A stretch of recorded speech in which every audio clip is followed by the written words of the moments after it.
بآخر قدر الصين وادخون أتكو در الجلاية الرحمة إخواتنا اللي بالصين والصج الصرد بدي إخوة إيه أول سنة إخواتنا هواي أنا كمان زود سقسانا دي كدرين آوي هم يدخلوا حديث إلى السلام بله واقص قطعه بس يستا زلام دي بوقي كسر بإخواتنا وبوقي كسر شاوية أو ماسي الله ينفيشه ماسي شيري كدرين قوشتك الجراوية وك ماسي بوفروا بالونك أيش قوشتي جراوية بس ما كدرين جراوي زور كسيدري والله لا الصين خارج دخوا ولا ليه خارج دخوا بره خواردني شيء استولا قارياسي هاي قوشت شي دخري قوشتك شي نرخي خواردني زور قدان سنبش شي هي اللي جسمي جهراوية اگر لينا زاني برشة تس قلبي ماسكي هم قوشتك جهراوي دكا كبي خوا برشة تسمومي بيدكاو جهراوي دبيتو احتمال مردن تصفح حفتاو بينزل هو شغلي ماسكي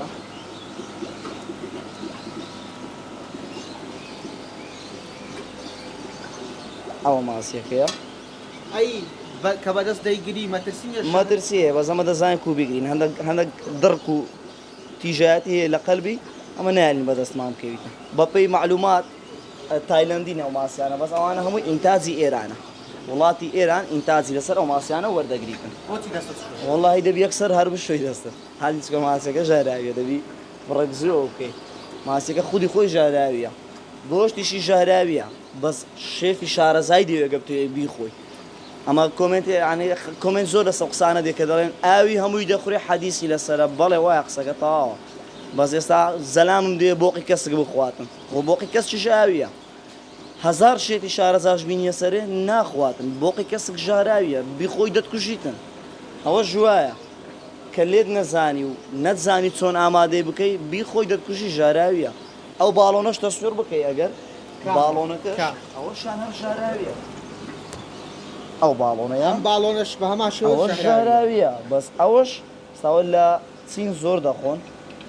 أو دبدبانة أو نزيكي صوت نوع لو دبدبيه لو نوع ماسي صوت زور لو زور ماسي هي أول شريك لو ماسي شهراوية يعني كبالوني بيدري بس أوش دخوريتن بس شيفي خوي ديتن هم كزنات أني وماسي حاضر كاستعمل يقلب لكم هم ماسي بقى في محاضر ناكري بقوم لوانيا لا في تكمل نذر كيدو كان هذا هردو شيء والله يوم في شك شانا جارينا أجر بتبي بخوي تبي أزمون لسر هبي بزاني كل هذا كريتن وأصلا العراق هرنم دي تيا أصلا كسب إخواتنا بس لا الصين ويابان وسلوا زيارة آخر قدر الصين وادخون أتكو در الجلاية الرحمة إخواتنا اللي بالصين والصج الصرد بدي إخوة إيه أول سنة إخواتنا هواي أنا لبو أنا عندك شيء احتياجي بس لبو ما ناكري ملتي ما مش قبول ناكا بإخواتنا أو قلت إخوارنين يلا في شكل إخوارنين أنا جهراوينا